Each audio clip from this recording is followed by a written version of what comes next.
For people to get better, I have to continuously get better myself.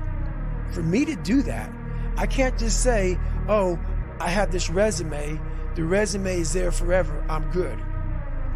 I have to cap my success, because for me to help people out, I can't just say I did it once and I'm good. I have to continue to reinvent the wheel of the mind and figure out more and more ways for you to pull. Because if I have a cookie cutter message, it may hit 5 people out of 25. You just failed. My message needs to be in a way where I can hit all 25 people. It needs to be broad enough to where all 25 people may not like the message, but they're getting something from it. That clip that you just saw, this N8N scenario created in about 2 minutes. I never used to look at clipping or repurposing my own content because it just took way too long, right? And that's the trap where most content creators and also clippers find themselves in. Finding the right moment in the video and adding the correct music. That just takes a whole lot of time. Then I built this AI system that turns any YouTube video into 10 plus viral shorts. One of those auto-generated YouTube videos of my own was my highest viewed video ever. And now I'm creating 30 plus pieces of content every single week. In this video, I'm going to show you the system in action. We're going to create a similar reel to the one that you saw in the beginning of the video. And I'll walk you through exactly how it works and how you can set it up from the template, which I give you. And then I'll walk you through this exact setup. And at the very end, I'll give away the template where you can go ahead and create 30 plus viral pieces of content every single week. So if you're new here and never seen my face before, I'm Namisi, and I've spent 1,000 plus hours building out AI automations like this that replace thousands of hours of manual work, right? And I help business owners implement these very systems into their businesses. And in fact, this particular system right here has become my most used automation to date. So with that being said, let's just get straight into the video. You see, content repurposing is a necessary evil. I say that because if you post a piece of content on YouTube, or say you've posted a piece of a podcast on Spotify and it's a 2-hour video, you've put in all that time, right? And you want people to actually watch the video. And the best way to do that is to give people bite-sized pieces of the content in the hopes that they'll click onto your longer form video, whether it be on YouTube or like a 2-hour long podcast. And now the other options of doing that, you can either do it yourself, which is going to be like a 5+ hour thing, trying to find the right moments, add the music and everything, like I touched in the beginning, or you can outsource it to an editor, but you'll basically need to pay them for that. And this system does it quite cheaply. To be frank, right? Now you might be asking, why not just use something like Opus Clip here, right?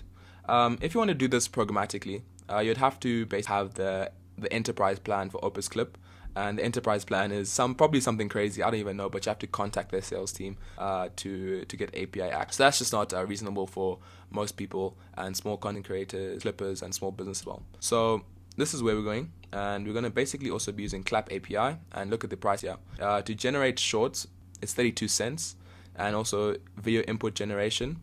So if you put in, doesn't matter how long the video is, hours, it's 44 cents for that, and then the export operation 8 cents as well. So you put that all together, it's like $2 to create 10 plus viral clips, right? And that's actually not very bad. That's not bad at all. And then we're also using ShotStack to put basically everything together and add transitions. We're adding music. We're adding everything into it. And this ShotStack is actually kind of crazy with what it can do. I'm just touching the surface with this automation. But if you really go into it, you can do so much more and basically customize all your shorts. And now, actually, in this automation, we're taking things a bit of a step forward, right? In the Clap API, you don't get music. You just get captions. You get like the proper moments clipped. But to take it to the next level and add that viral factor, you need to add music. And the way we do that is through sentiment analysis. We're going to get the transcript of the short, and we're basically going to put it into a couple of buckets. Either it's suspenseful, uplifting, insightful, or motivational. And we're going to apply the right music to basically add that viral element to the short. So if you want help building a system like this, maybe making it a bit more complex with adding custom edits and everything like that, please hit the first link in the description down below where you can book your free AI strategy call, and we can look at how we can tailor this to your specific use case. So with all that being said, let's actually generate a clip live, and you can kind of see the output it creates. So I just basically took this one with the David Goggins one and basically put it through the system, and it produced the reel that you saw in the beginning. But let's also just take this Modern Wisdom one with the Jocko Will link, I think that's how you pronounce it. But we'll just basically share this and just copy the link, right? And I'll show you how the system works. So we're going to head back into our N8N scenario, and we're basically just going to unpin this, and we're going to execute this whole workflow. So it works on a form submission, and basically what you're going to do is just put in the information that it requires. So you're going to put in the video URL. That's why I copied it. You're going to grab the title, copy this title right there, back, paste the video title. Let's say we're just going to put, we want 3 as an example. You can put max duration of clips, and let's just say max duration is 55 seconds. I'm going to submit. Now the automation is going off, and basically Clap is an asynchronous API, so you have to basically check the status of it to see when it's done clipping, and then you need to basically export the clips once they're done. And it's a similar thing where you're basically polling the requests. So I'll basically be back when we're on the next section of the build. So while that is processing, I'm just going to go through the previous clips which are produced and kind of show you how we can automatically post them onto various platforms. So everything is going to come onto a Airtable sheet like this, and you're going to basically have the virality score, an explanation of it, the status, and you can post it to LinkedIn, YouTube, and Instagram. TikTok doesn't have an API which you can post to. You're just going to have to do that manually, or you can use Blotto, but Blotto is also quite expensive. You have to pay $30 a month to get API access. So if you want to keep this lean, this is the best way that you can do it. So what we're doing is we can just come here. I'll just show you another example of a reel which it created in the meantime while this is going along, because it does take quite a while because it's processing a 2-hour video. You can come back and come to here. You can press play. Let's refresh that. Okay, it seems like it doesn't want to play. We'll come back to that. But basically it just puts everything into a Google Drive folder for you, and it creates a whole new folder, so it keeps everything quite neat and clean. If you come back to this workflow, you can see we create the folder based on the video title, so you know exactly where all of the reels are going to be. So if we come back, and I'll show you exactly what's happening here, is we've got this post button, and I'm also going to teach you how to basically automatically trigger any webhook without having to pay for the Airtable's $20 Teams plan. You can just edit this field. I'm just going to show you exactly what you can do. So you're going to make it a button field. You can name it whatever you want to make it. You're waiting for this to load. I'm not too sure why it's taking forever. But yeah, this is what the URL formula needs to be. So you're going to grab the webhook ID or the webhook link, whether it be in N8N or in make.com. I'm just using a make.com hook here because if you want to post to Instagram, make.com just makes it a whole lot easier than if you were to use N8N, and I'll also just be showing you that workflow, and also you'll get the blueprint, don't worry.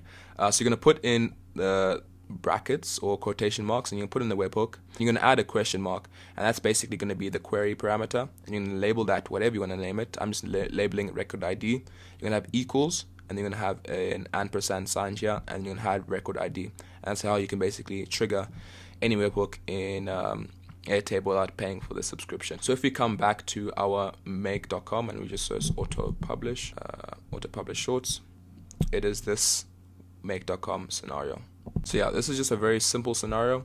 So you've just got the webhook set up here, and you'll see that the result that we get from the webhook is the record ID, and you can just grab that and put it here. And then we're using a get records module in Airtable, and we're just downloading the file, because to upload it to LinkedIn and to YouTube, you basically need to have the file downloaded. But for Instagram, you can just use the URL. Just make sure it's a public sharing URL in your Google Drive, otherwise it won't upload. And yeah, you can basically add the title, and it automatically comes out the box with the title, so you don't have to worry about that from the whole automation. So if we come back to the N8N workflow, we can see that it's finished exporting and actually creating the clips. We can see from the folder here that we get the name, a virality score explanation, and basically the captions also auto-created. So that's why I was saying we can just it's automatically covered by this API. So we're also going to get something which is very important. We're getting the transcript text, right? And we're basically using that to use it for sentiment analysis to see what type of video short it is, whether it's a suspenseful one, whether it's uplifting, insightful, motivational. You can edit this to be whatever you want. You can say motivational, you can say happy, enjoying, like stuff like that. It doesn't have to be these specific sentiment categories. You can change that up to be whatever you want for your reels. And then basically we're just batching it, so you don't have to overload the whole thing, because we're actually putting in like 2 items here. We can actually have up to 10, so we're just batching the whole thing, or batching rather. And then what we're doing here is, if it's an insightful one, for example these ones were insightful, what we do is we set the soundtrack URL, and I'm going to show you how to do that with Google Drive. So say in Google Drive you've got a couple of soundtracks which you want to add to your music. So you've got Interstellar, Green to Blue, Best Part, Reverb, She Will, Instrumental. To actually have that be accessible through the actual editing API, what you're going to do is you're going to share it, and you're going to share, and you make sure that it's a public link. Just give it a second. And you're just going to make sure it's anyone with the link, and then you're going to copy the link. You're going to go to ChatGPT, and you're basically going to say, make this Google Drive link downloadable, and that will basically allow you to access it and add it to any clip which you create with the system. So you're going to copy the clip, and you're going to come into this N8N scenario. You're going to paste it right here. So you choose what songs you want, and you can basically apply it to any of them. So yeah, this one is just basically downloading, and it's going to add it to the Google Drive right now. Okay, cool. The videos have just finished up right now, and they're in the Google Drive and uploaded to the Airtable as well. So we can grab them over here, and we can kind of see what they look like. So we've got these two. We've got the power of humility in leadership, and then we've also got overcoming the fear of action. Let's have a blind reaction to them, and you can kind of judge for yourself what you think of the quality. So let's just have open this. So eventually you just throw your leg over and get over that damn thing. So I think I probably just experienced it enough and was cognizant enough to recognize that at some point, oh yeah, this feeling of caution and fear and all that stuff in the back of my head, yeah, I just need to get rid of all that and just go. It seems to go away when I move toward it. Yeah, it does go away. It 100% goes away. There's got to be something that you do that makes you a little bit scared. Mm-hmm. What? What's the stuff? Going out on stage is one of those, 3,500 people in London, this big event that we've been building up to for 6 months. It's not really a bad clip, and this editing here is only really touching the surface, like I said. If we go over to the ShotStack API and just read through the documentation together, you can kind of see what it really is possible. It's like you can add a whole lot more things. You can add like watermarks, you can add a whole lot more transitions, fade, reveal, wipe left, and add different music. You can switch out the music, and you can start it where you want to start the music. This is just only really touching the surface. But generally, it's not really a bad reel, and it'll obviously create better ones the more reels you create. So if you were to maybe produce 10, maybe 6 of them will be very good and potentially viral. So now that the automation is completed, we've got our 2 clips. If you want to auto post them to Instagram, LinkedIn, and YouTube, we can just click on this button and it'll activate the make.com scenario like we set up earlier. And I'll just walk you through a couple of things here which you just need to keep in mind. We're downloading the Google file because the ShotStack API, it returns a URL, but that URL expires within 24 hours. So if you try and maybe you wanted to post the video later down in the week and you try with the same URL, it won't exist anymore. So to mitigate that, we're basically just downloading it. That's why we uploaded it to Google to our Google Drive, and then if we download it so we can just reference it in these 2 nodes here. And the Instagram one is a bit of a sticky one, I won't even lie, because you can't use a share link, and this is something I just recently realized. You can't use a share link from Google Drive to actually upload into Instagram. So you're gonna have to publicly host this somewhere. You can use a ShotStack one. It'll post the video, but just keep in mind that you have to post within a 24-hour window. So for example, I'll just show you here that the previous one which I did, we got an error code because it can't download from a shareable link. You can see here it says this. Please note that your video must be hosted on a publicly accessible URL. You cannot use Google Drive, even if you share it publicly. So yeah, the workaround for that is either to host the video, and you can basically go ahead and publish it like that. And then the second thing that you can do is just to use a ShotStack URL, which is returned to you. That's already on a publicly hosted URL. So as promised, you get access to all these templates, both this single N8N scenario and then also the one in make.com. I just hit the second link in the description down below to download both templates. It's a Google Drive link, no strings attached. And if you want to work with me and build something that's a bit more complex than this, which can have basically all the video editing that you need done programmatically, I hit the first link in the description down below to basically book your free AI audit, where you can see how automations like this can work for your particular business. And if you haven't already, please hit the subscribe button and maybe the bell icon too. And every week I drop videos like this where I showcase automations I'm using and other business owners are using. And yeah, that's about it for me from the video. Check you in the next one.